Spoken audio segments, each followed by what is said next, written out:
Right. So basically, you had somebody printing for you and also supplying the shirts. The shirts, right. Okay. Like the first couple orders we did that, and then we like, nah, we gotta figure it out. You know what I'm saying? We figured it out. So, how much of it is trial and error, like you say? Because you got Guild and shit. You got all types of different type of shirts. You know what I'm saying? Then you got. I'm pretty sure you own some personal T-shirts of your own. Right. That you like, damn, this shirt feel good type shit. You know what I'm saying? So how much of that went into you actually growing as far as like finding better quality material?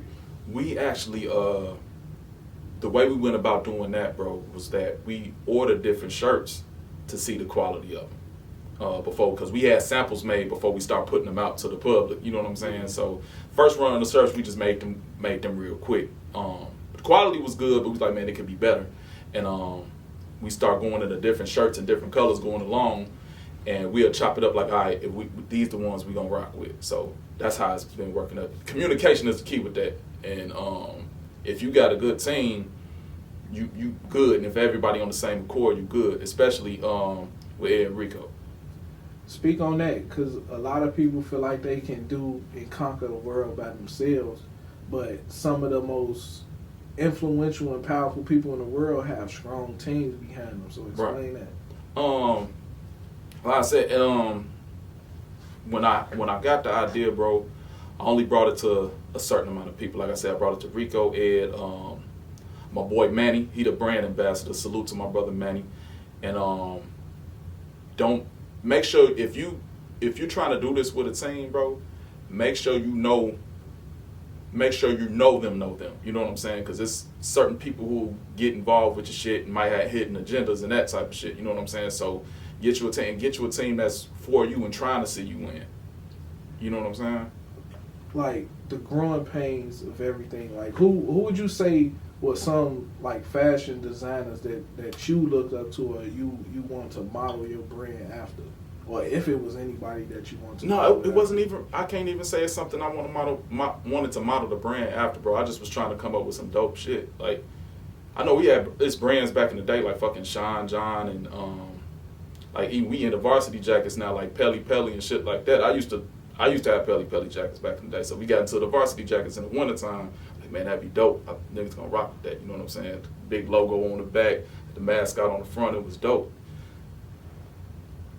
What am I trying to ask you? Like, cause, like people, I'm gonna keep saying this. People think that the shit easy. It's you not. Know what I'm saying, and one thing about creating a brand or anything that you want people to rock with, people have to have an open opinion to basically spending their money with you. You know what I'm saying? So, what was the reception like? Cause, like you say, you started off with hats first.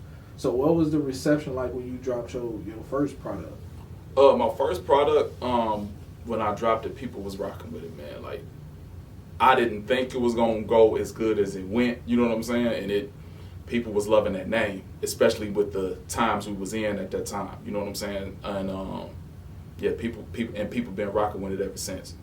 You get people who get confused about the meaning of the name, and I have to explain it to them. But the name is kind of like a conversation piece in itself. Because this ain't just for black folks. There's white, Hispanic, everybody. You know what I'm saying? All these races together make black anyway.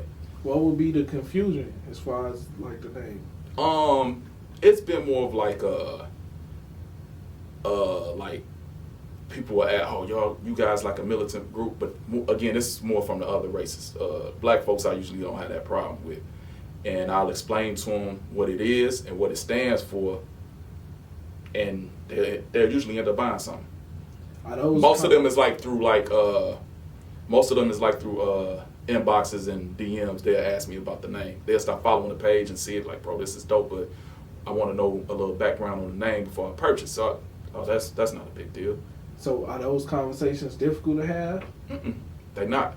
If you an open-minded person and you in the right mind state and you don't have any racial bias, and I explain this to you, and you got a problem, that just explains the type of person you are, bro.